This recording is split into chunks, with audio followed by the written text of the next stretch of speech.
رات کے سناٹے میں جب ہر طرف خاموشی چھا جاتی ہے، جب ہر آنکھ نیند کے مزے میں ہوتی ہے، تب کچھ ایسے دل ہوتے ہیں جو اپنے رب کی تلاش میں جاگ رہے ہوتے ہیں۔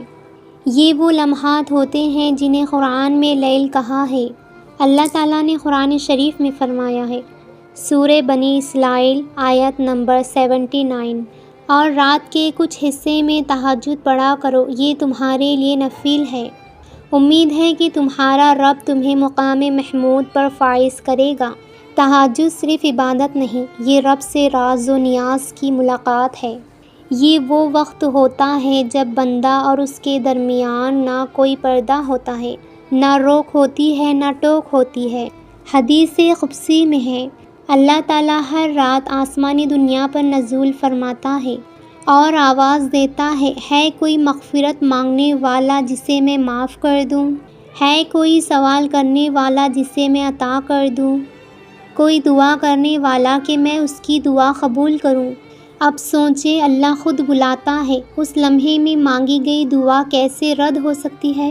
لیکن تہجد کی دعا تب قبول ہوتی ہے جب دل گواہی دے رہا ہے، یا رب تو ہی میرے سب کچھ ہے، جب زباں پر صرف فریاد ہوتی ہے، جب دل میں دنیا کی نہیں رب کی طلب ہوتی ہے۔ اگر آپ نے دنیا کے دروازے کھٹکھٹائے اور سب نے آپ کو انکار کر دیا، تو ایک بار تہجد میں سجدہ کر کر دیکھو، جس کے خزانوں میں کوئی کمی نہیں۔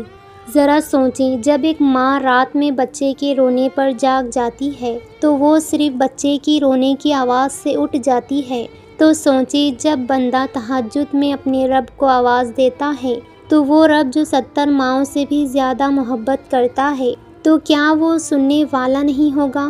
تہجد صرف نفل نہیں، یہ وہ دروازہ ہے جہاں دستک صرف سنی جاتی ہے، بس شرط یہ ہے کہ دل سے مانگا جائے۔ آج رات صرف 10 منٹ اپنے رب کے لیے نکالیں اور پھر دیکھیں وہ رب آپ کی پوری زندگی کیسے بدلتا ہے۔ اگر آپ نے کبھی اللہ سے تہجد میں مانگا ہو اور اللہ نے آپ کی دعا قبول کی ہو، تو نیچے کمنٹ میں الحمدللہ لکھیں، تاکہ دوسروں کا ایمان بھی تازہ ہو جائے۔ اور اگر آج آپ تہجد کے لیے نیت کر رہے ہیں تو کمنٹ میں انشاءاللہ ضرور لکھیں، شاید کسی کا دل آپ کے کمنٹ سے جاگ جائے۔ اگر میری ویڈیو آپ سب کو پسند آئی ہو تو لائک، کمنٹ، شیئر ضرور کیجیے گا۔ اللہ آپ سب کا حامی و ناصر ہو۔